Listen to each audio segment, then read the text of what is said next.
यदि एक गोले का आयतन 36 पाई सेमी क्यूब है तो गोले का व्यास है। हेलो डियर्स, डिस्कस कर रहे हैं एप्टीट्यूड और टॉपिक है मेंसुरेशन और क्षेत्रमिति।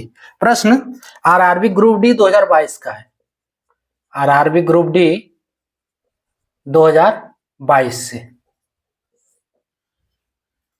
क्या दिया है? गोले का आयतन जो दिया है वो 36 पाई सेंटीमीटर क्यूब है। हमें निकालना है कि गोले का व्यास क्या होगा।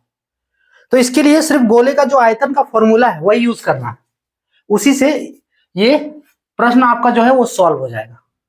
ठीक है, एक फॉर्मूला लगेगा, गोले का आयतन क्या होता है। तो गोले का आयतन क्या होता है, देखो गोले का आयतन गोले का आयतन ये होता है 4/3 आयतन बराबर 4/3 pi r cube, 4/3 pi r cube. अगर कहें तो गोले का आयतन यानी कि वॉल्यूम ऑफ स्फीयर, लिखना चाहो तो लिख सकते हो वॉल्यूम ऑफ स्फीयर, ये होता है 4/3 पाई आर क्यूब। अब हमें दिया हुआ है गोले का आयतन क्या दिया है, 36 पाई दिया हुआ है ऑलरेडी। सो इसके जगह पे हम क्या कर देंगे, 36 पाई। 36 पाई बराबर 4/3 पाई आर क्यूब। अब यहां से यहां पाई कट जाएगा, नहीं समझ में आ रहा है तो देखो एक स्टेप और देख लो। अगर यहां से आर क्यू निकालें तो कोना कोनी गुना नहीं होगा। सो इसको लिख सकते हैं 36 पाई गुने 3/4 पाई, हाँ सिर्फ 4 पाई ही है, बस 4 पाई बराबर आर क्यूब। अब तो क्लियर है, अब पाई पाई कटेगा, ये 4 9 36 है ना। सो आर क्यू का और आर क्यू का वैल्यू कितना हो गया, 9 तिया 27।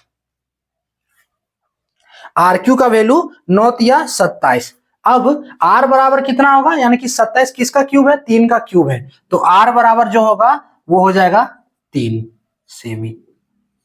अब बोलोगे कि इसमें हमें कंफ्यूजन है कि आर क्यू बराबर 27 है तो आर बराबर 3 सेमी कैसे आया, ये निकालने नहीं आ रहा है।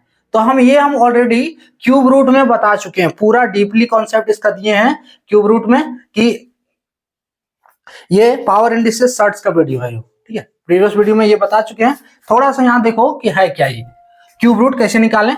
तो देखो 27 का पहले फैक्टर कर लो, 27 का फैक्टर कर लो। तो 27 का जब फैक्टर करेंगे तो ये होगा 3 तिया 9, 3 9 27, 3 तिया 9।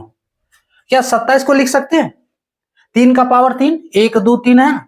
सो आर क्यूब बराबर हम लिख सकते हैं 3 का पावर 3। क्लियर। अब देखो ये देखो दोनों तरफ पावर क्यूब में है, ठीक है, तो कंपेयर करोगे तो ये दोनों क्यूब हट जाएगा, है ना। सो यहां से आर का वैल्यू कितना हो गया, 3 हो गया। ठीक है, अब दूसरा तरीका एक है, ये यही कर लो ना, यही काफी है। ठीक है, दूसरा तरीका क्या हम बता रहे थे कि देखो आर क्यूब है तो हम दोनों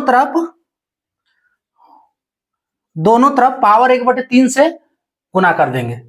सो आर क्यूब इसका पावर 1/3 बराबर, ये एक्स्ट्रा में बता रहे हैं। अगर आपको ये क्लियर हो गया तो आप स्किप कर दो वीडियो को, ये जो नहीं समझ रहा है उसके लिए। देखो आर क्यू का पावर 1/3 और इसको भी कर दो 27 को लिख सकते हैं 3 का पावर 3, 3 का पावर 3, इसका पावर 1/3। अब देखो ये दोनों पावर गुना हो जाता है ऐसे कंडीशन पे। सो आर बराबर 3 गुने 1/, आर का पावर 3 गुने 1/3 होगा, बराबर करके 3 गुने 3 का पावर 1/3। अब ये देखो दोनों तरफ 3 कट जा रहा है, आर बराबर ये 3 इधर से भी आ गया। ये सब क्यूब रूट का टॉपिक है। सो यहां समझ लो कि आर क्यू बराबर 27, इसका देखो घनमूल यहां निकाले हैं। सो आर बराबर 3 सेमी। और अगर आपको आना तो चाहिए इतना बेसिक्स, कम से कम क्यूब जो है वो आप 10 तक याद कर लोगे। जैसे 2 का क्यूब 8, 3 का क्यूब 27, है ना, 4 का क्यूब 64, याद कर लोगे तो ज्यादा इजी होगा। तो आर क्यू बराबर 7, आर बराबर 3 सेमी, यानी कि ऑप्शन ए वाला करेक्ट है। करना क्या है इसमें, गोले का आयतन वाला फॉर्मूला लगा दो, उसके बाद जो दिया है जो दिया वो पुट कर देना है, ठीक है। कैलकुलेशन करने के बाद आर का वैल्यू 3 से 20 का फाइनल आंसर। क्लियर? तो ये था टॉपिक। चाहिए